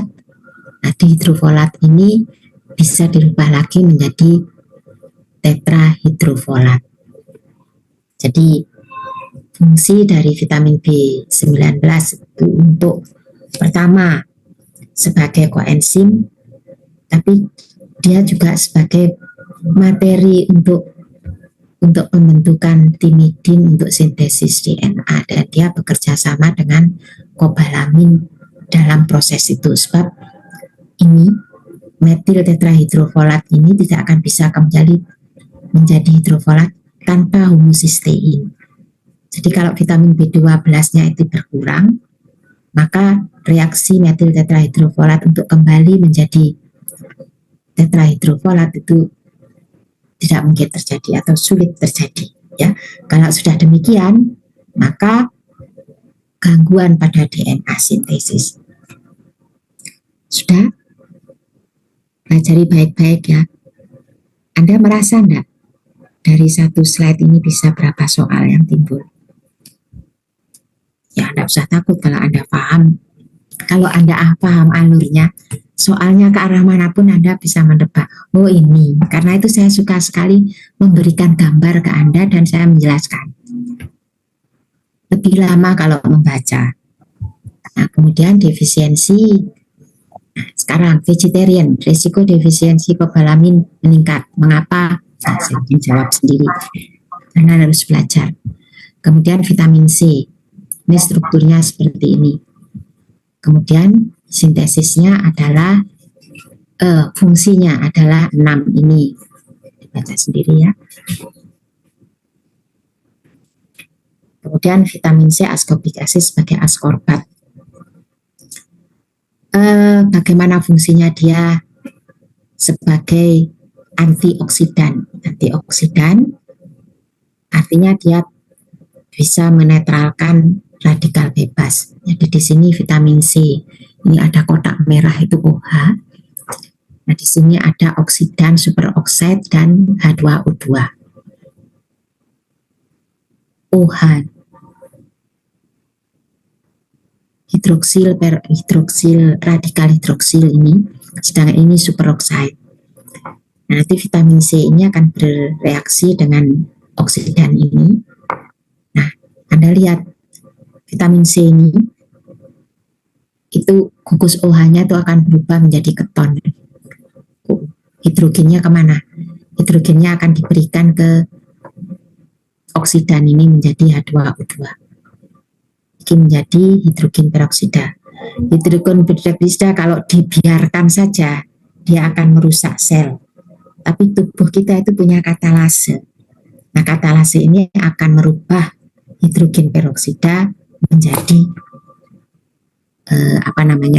air.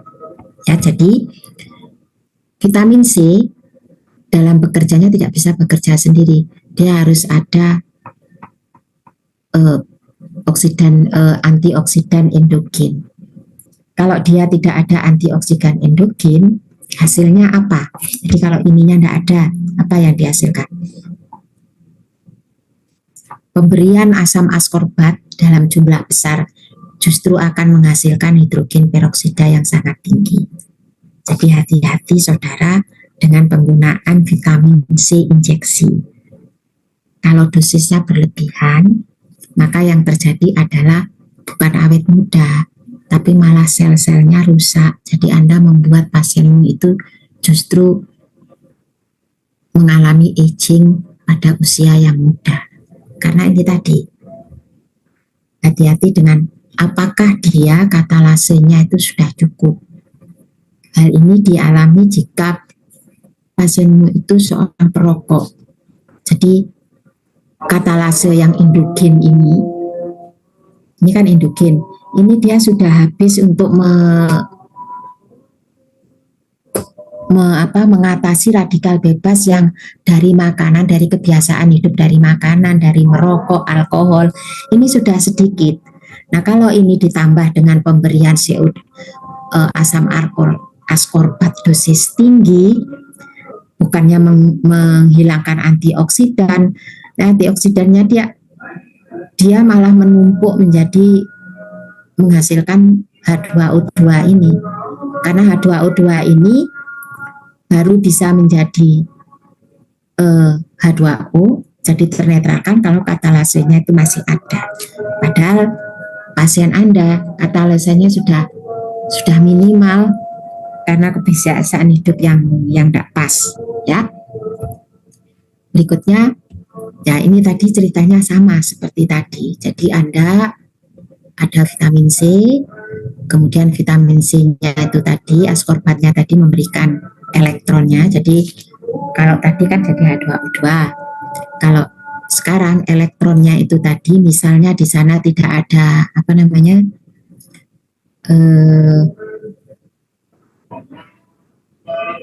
bukan tidak ada elektronnya tadi, apa namanya, sebentar ya saudara, Anda dengar adzan itu?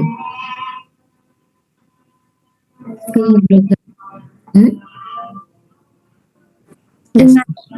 Dengar? Dengar. Oke, dokter. Ya, sebentar. Ini sama dengan slide yang sebelumnya, tapi kalau di sini reaksinya lebih komplit. Jadi elektron dari sana tadi di sini dari ini, dari asam askorbat tadi, jadi vitamin tadi kan langsung itu berbentuk mengikat ini ya, faktor pembekuan darah 2 berupa peroksida dan hidroksil peroksid. Mana berhubungannya? Hidroksil, lihat ini dulu.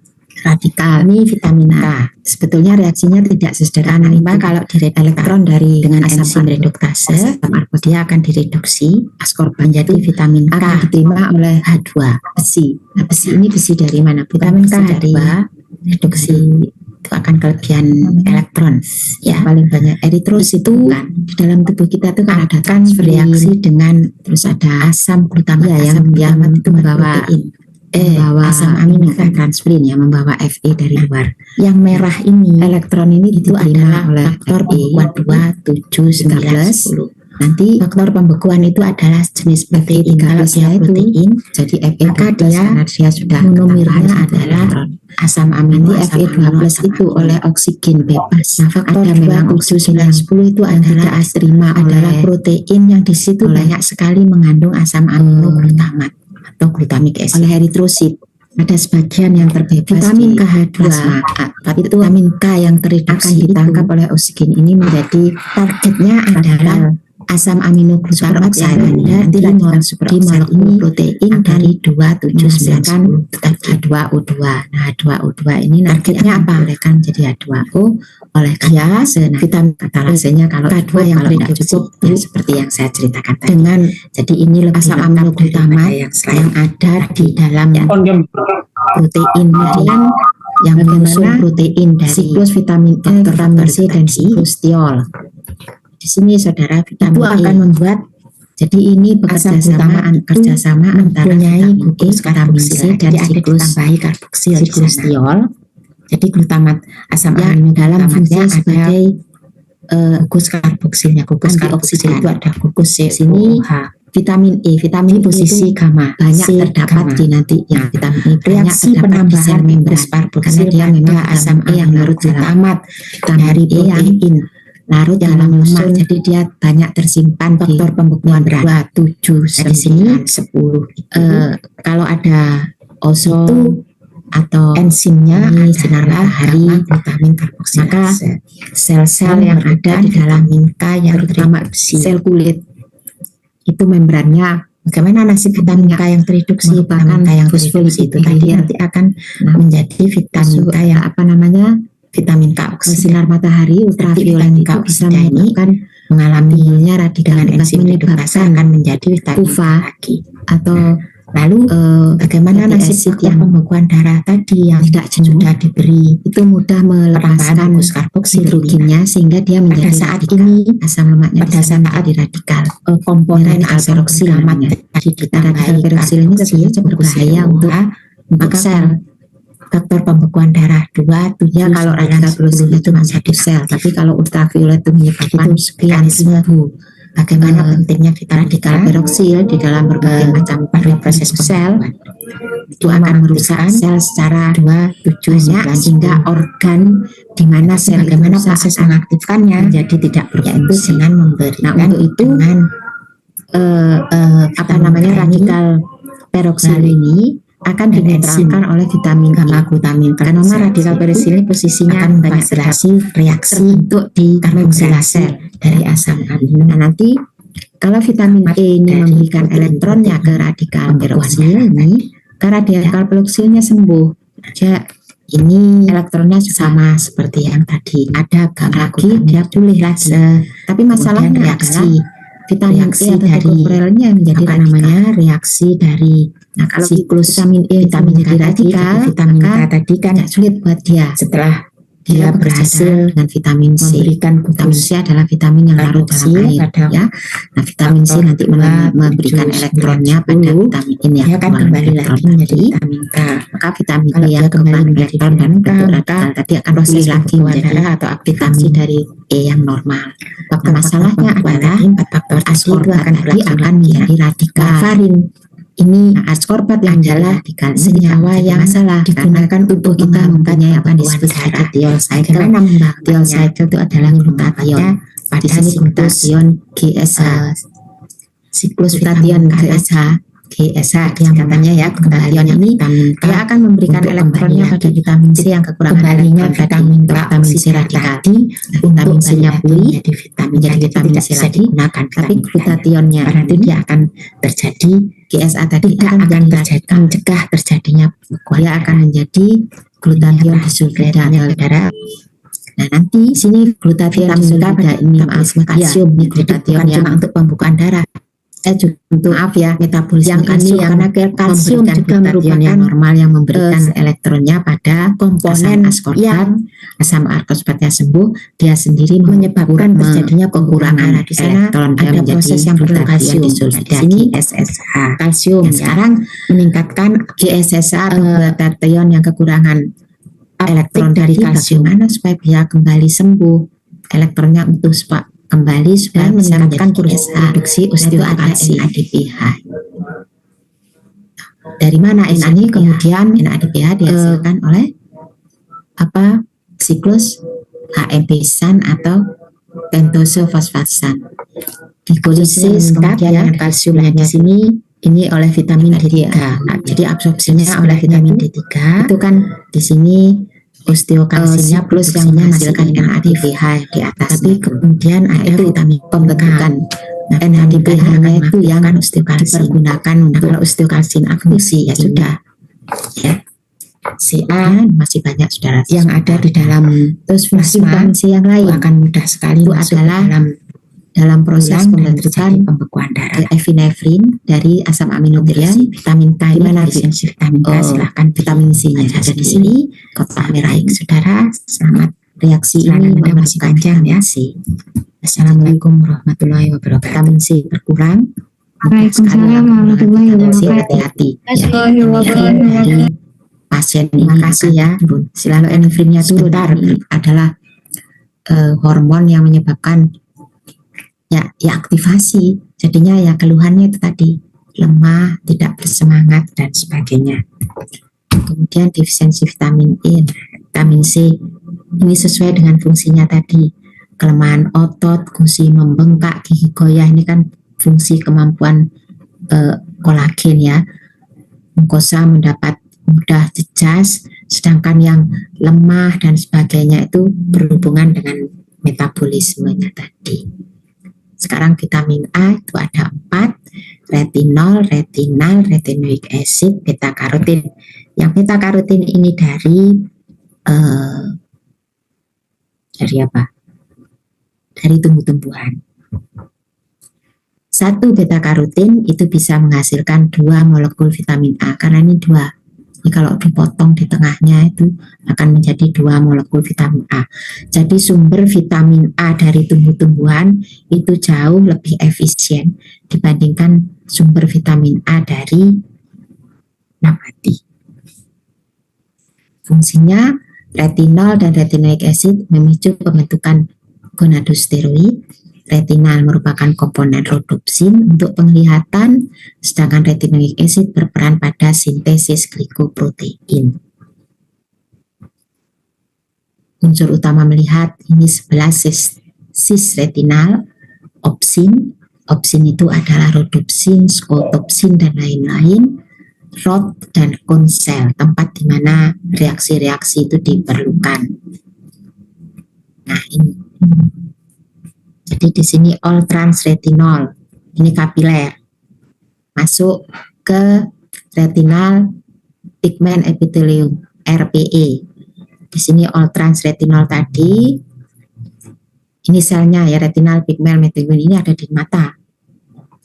Akan dirubah menjadi 11 cis retinal, kemudian 11 cis retinal ini akan masuk ke sel rod atau coat ya. 11 cis retinal itu akan bereaksi dengan opsin.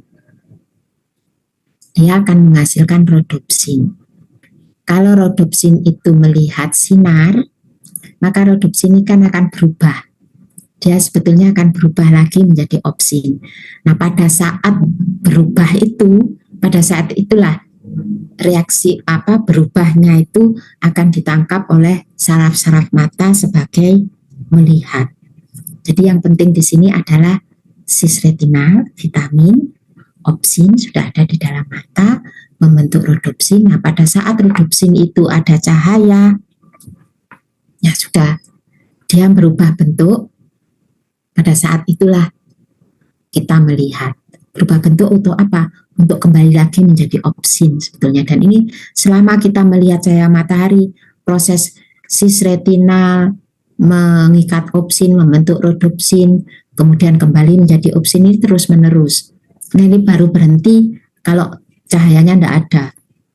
Ya meskipun dia jadi rhodopsin, kalau yang memicu dia untuk merubah bentuk tidak ada, ya kita tidak akan melihat karena perubahan itu yang memicu saraf itu untuk memberitahu otak Anda melihat. Nah, melihat apa? Ya tergantung dari proses belajar kita. Kalau kita sudah tahu itu adalah buku, tapi yang tidak pernah buku, dia akan mengatakan ya ada benda, tapi tidak tahu itu benda apa. Tapi yang jelas dia melihat secara sederhana ya. Nah, kemudian ya ini yang lebih lengkap. Retinal pigment epithelium ini ada dua, ada di sel coat dan ada di sel rod. Ini rod pigment yang hijau, cone pigment yang ini.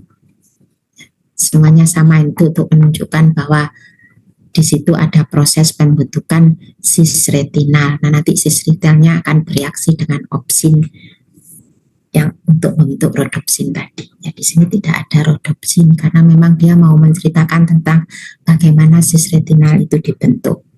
Ya, sebelum ini Anda harus lihat yang atas tadi. Berikutnya ini untuk menggampangkannya saja. Rhodopsin, ini cis retinal, opsin, rhodopsin, cahaya. Pada saat cahaya ini berubah lagi menjadi opsin pada saat itu melihat. Selanjutnya vitamin D.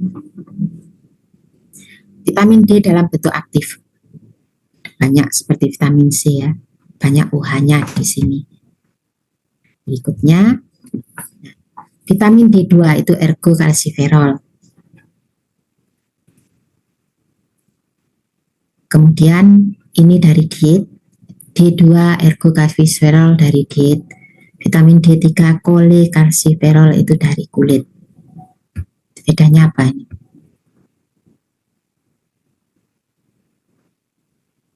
Oh, bedanya ada di sini ya, di ujung ini. Yang ini CH3-nya lebih.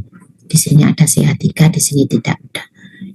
Yang CH3-nya ini di sini itu kolekalsiferol. Nah, ergokalsiferol yang dari diet itu dengan radiasi itu bisa menjadi ergokalsiferol atau vitamin D2 yang aktif. Vitamin ini tidak larut dari dalam air. Nah, ini metabolisme vitamin D. Di sini 7 dihidrokolesterol itu di kulit. Sinar matahari dia akan menjadi previtamin D3. Kemudian dia akan berubah menjadi kolekalsiferol vitamin D3 dari kulit ya. Sedangkan kolekalsiferol ini bisa berasal dari diet. Begitu juga kalau ergokalsiferol memang berasal dari diet. Nah, kemudian VDBP apa? Vitamin D binding protein gitu saja. Jadi di dalam darah vitamin D ini ditransporternya itu adalah vitamin D binding protein masuk ke liver. Di sini ada SIP ini enzimnya. Nah, enzim ini akan merubah vitamin D tadi itu menjadi 25 hidroksi vitamin D atau kalsidiol. Nah, kemudian vitamin D ini dari hepar tadi akan dikeluarkan masuk ke ginjal. Dari ginjal dia akan dirubah menjadi yang ke kanan itu menjadi 1,25.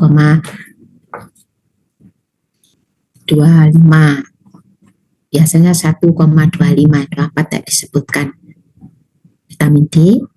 Kemudian yang di kiri, ini jarang yang di kiri ya, biasanya yang di kanan itu yang dipergunakan. Nah, kemudian yang dari ginjal ini itu melalui aliran darah masuk ke aliran darah di saluran cerna yang dipergunakan untuk absorpsi dari kalsium. Nah, kalau yang di sini tidak, dia dipergunakan untuk transkripsi dari protein-protein tertentu. Nah, perubahan di ginjal, perubahannya dari 25 hidroksi kalsium tadi menjadi ini 124 ini memerlukan paratiroid hormon. Ya, ini agak lebih rumit. Jadi sebelum ini ada yang lebih mudah, saudara. Nah, saya anjurkan Anda pakai ini saja. Yang itu kelihatannya biomolekulnya sudah terlalu tinggi, tapi Anda cukup tahu ini saja. Ya, jadi di sini 25 hidroksi vitamin D yang dari hepar itu masuk sirkulasi di ginjal, dia akan dirubah menjadi 1,25 hidroksi vitamin D. Kalau tadi kan dia dirubah menjadi 1,24,25, tapi cukup dia 1,25 ini saja. Kemudian paratiroid itu mempengaruhi perubahan 25 hidroksi vitamin D menjadi 1,25. Nah, 1,25 hidroksi vitamin D itu dipergunakan untuk retensi Ca dari ginjal. Sebaliknya juga untuk meningkatkan absorpsi Ca. Respon ini terjadi pada saat plasma tubuh konsentrasinya terhadap Ca turun. Berikutnya anusinari V, bisa dibaca sendiri ya. Peran hidroksilase ini adalah perubahan vitamin D3 kolekalsiferol menjadi 25 hidroksikalsiferol. Tadi kan tidak diuraikan bagaimana mekanismenya. Ini mekanismenya, dia menggunakan enzim hidroksilase. Di sini lihat kursor saya di kanan kiri ya. Kemudian vitamin C defisiensi dan sebagainya ini bisa dipelajari sendiri. The hormonal form, nah ini fungsi hormonal dari vitamin D itu adalah 1,25 dihidroksivitamin D. Fungsinya meliputi 3 ini. Jadi ini satu-satunya vitamin yang diberi predikat bahwa dia layak disebut sebagai hormon.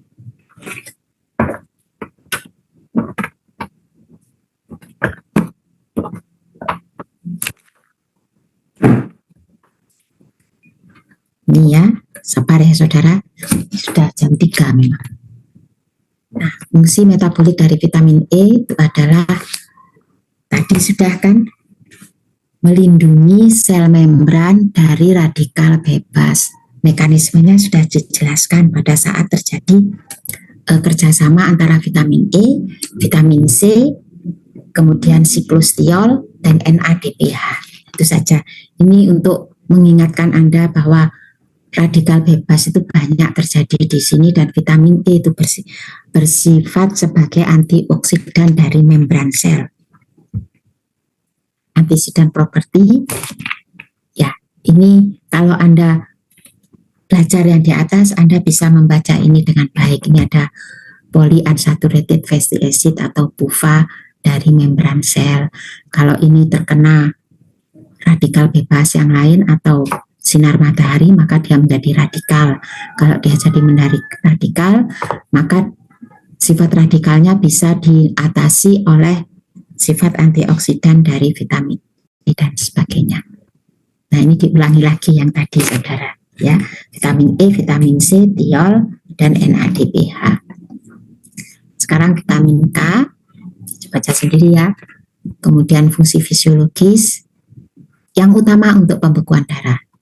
Kemudian koenzim dari enzim karboksilase, siklus vitamin K yang tadi itu. Siklus bukan yang tadi ya, siklus vitamin K, proses daur ulang penggunaan vitamin K, itu saja. Nah, ini vitamin K untuk pembekuan darah yang dipengaruhi itu adalah 7, 9 protombin.